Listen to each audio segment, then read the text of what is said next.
কিছু কিছু মুহূর্ত প্রতিটা মানুষেরই আছে।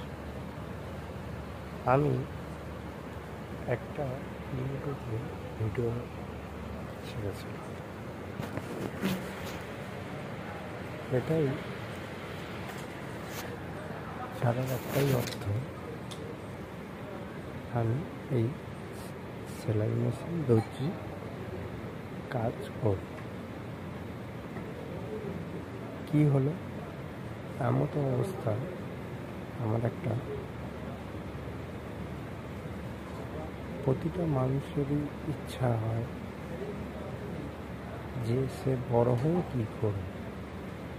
হঠাৎ করে আমি তখন উচ্চ মাধ্যমিকে পড়াশোনা করছি। সকালে একটা স্বপ্ন বললেই চলে, আর স্বপ্ন না বললেই চলে। স্বপ্নের মতোই ঘটেছে ঘটনাটা। কি না, সবাই তো সব কিছু নিয়ে নিজেদের বড় হওয়ার পরে যে লাইফটা কাটায়, আমি কি করব না, আমার ইচ্ছা হলো এমন অবস্থা যে আমি সেলাইয়ের কাজ করব সম্মান রক্ষার্থের জন্য, ছেলে অথবা মেয়ে। আমি কাজ শিখলাম, কাজ করছি। এমন অবস্থায় কিছু কিছু মানুষ বলছে যে সেলাইয়ের কাজ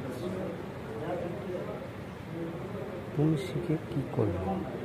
আমি তখন প্রশ্ন করলাম, কেন? সেলাইয়ের কাজ তো কোনো ছোটো নয় যে আমি সেটা করতে পারবো না। প্রত্যেক কর্মঠ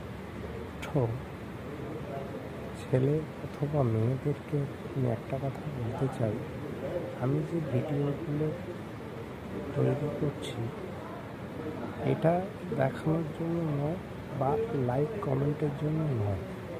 এটাই বলতে চাই, আমি টোটালি এই ভিডিওটা কাজ শেখানোর জন্য তৈরি। একটাই কথা আমার থাকবে, তোমরা এই কাজটাকে ফলো করবে, আমি যে কাজগুলো করি, আর এই কাজগুলো নিয়েই আমি কর্মঠ ভিডিওগুলো ছাড়ব। যদি মনে হয় তোমাদের একটু চোখের দেখা দেখবে, আমার লাইক কমেন্টের আমি আশা করি না, সাবস্ক্রাইবেরও আশা করি না, শুধু জাস্ট তোমরা শেখার জন্য